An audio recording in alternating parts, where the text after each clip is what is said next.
All right, welcome to part 3 of my Apple v Epic series. This is becoming a lot of fun. Lots of things to cover here, and I think, I'm splitting it up just so you guys can get a little bit at a time and you're not being overwhelmed by a really long video. This could be between, 10 and, 20 minutes long, and I figured ain't nobody gonna watch that. So, I just wanted to make some more parts for you.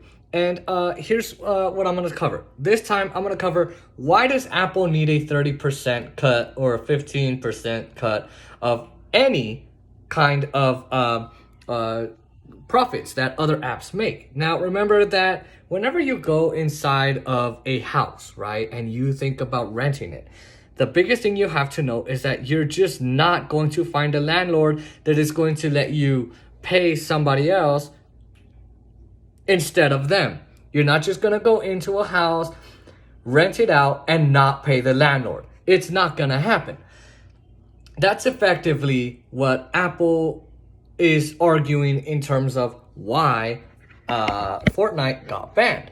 It is because, all in all, Fortnite wants you to believe that by not earning enough profits from the App Store, it is really suffering.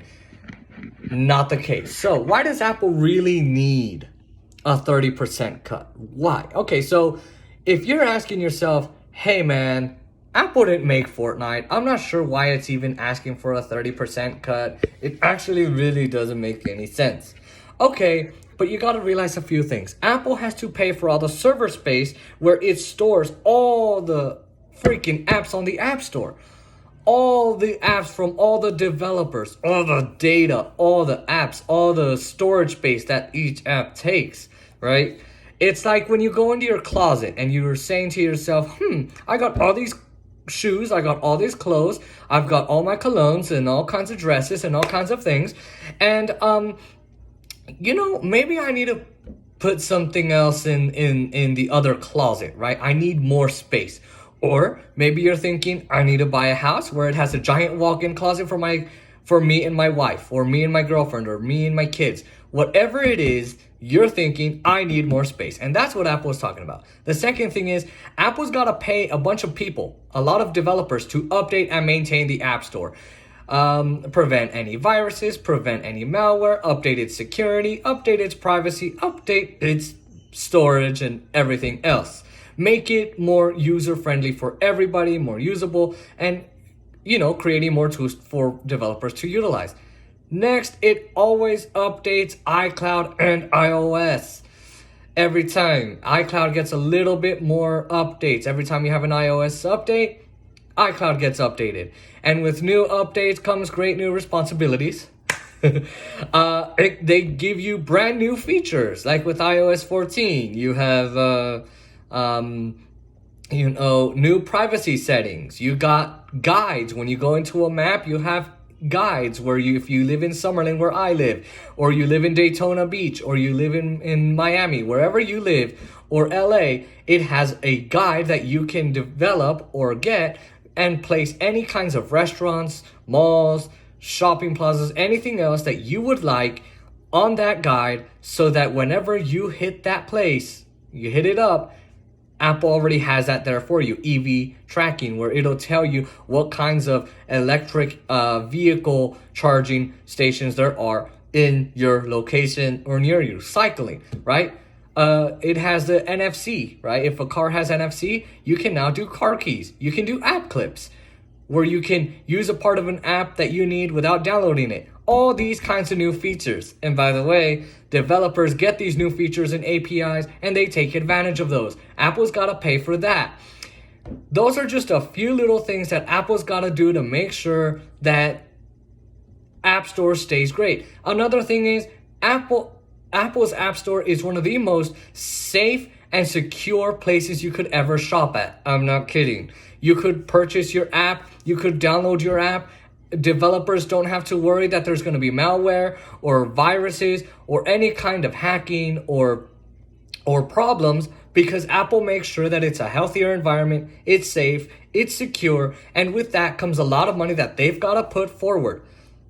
I'm not even talking about any of the behind the scenes things, any little things that Apple's not really talking about that it's got to pay for. And I'm pretty sure that Apple's going to have to bring all that out to the US courts and judges and the US government, because it's now got to argue that, hey, we have to pay for all of this. And that 30% cut we're taking is an industry standard anyway, which I will get to in the next couple videos, right? So that's why Apple needs a cut. You can't just expect Apple to take a 0% cut. There's no way it's going to maintain the App Store. Then it runs into a problem. What about the users? The iPhone users, the iPad users, the keyboard users, the Mac users, the watch users, the TV users. All of them are going to suffer because now you're forcing me to take a 0% cut. Now I have to charge them. Maybe charge them a couple hundred or a couple thousand more for an iPhone. Maybe up the MacBook Pro a couple $1,000s. Maybe up the watch about $300 just to pay for the App Store. Or every time they enter the App Store, they've got to pay to use it. Or pay for every single other app. That's the problem that Apple is talking about. And that's the problem that it'll have. So you can say, hey, maybe Apple charging a 30% cut is fair. They invested in it. They made the App Store. They made the iPhone great. But you can't expect them to take a 0% cut. It is unlikely. It is a dumb argument to make, especially if you are one of the biggest companies in the world making games. Fortnite makes billions of dollars. Billions, right? So in order for them to say, oh my God, we are some really suffering, they have to be a small-time company, and they're not. They are the biggest game in the world. They are one of the biggest app developers in the world. They're not some small-time app developer like I would be or like you would be if you're barely starting out. That's the thing, is that Fortnite is trying to make this argument. It is a terrible argument, and I see it failing in the courts. So, aside from that rant, you cannot expect Apple to take a 0% cut. They have to maintain the App Store. They have to update the App Store. It's not possible for them to not take a cut. It isn't.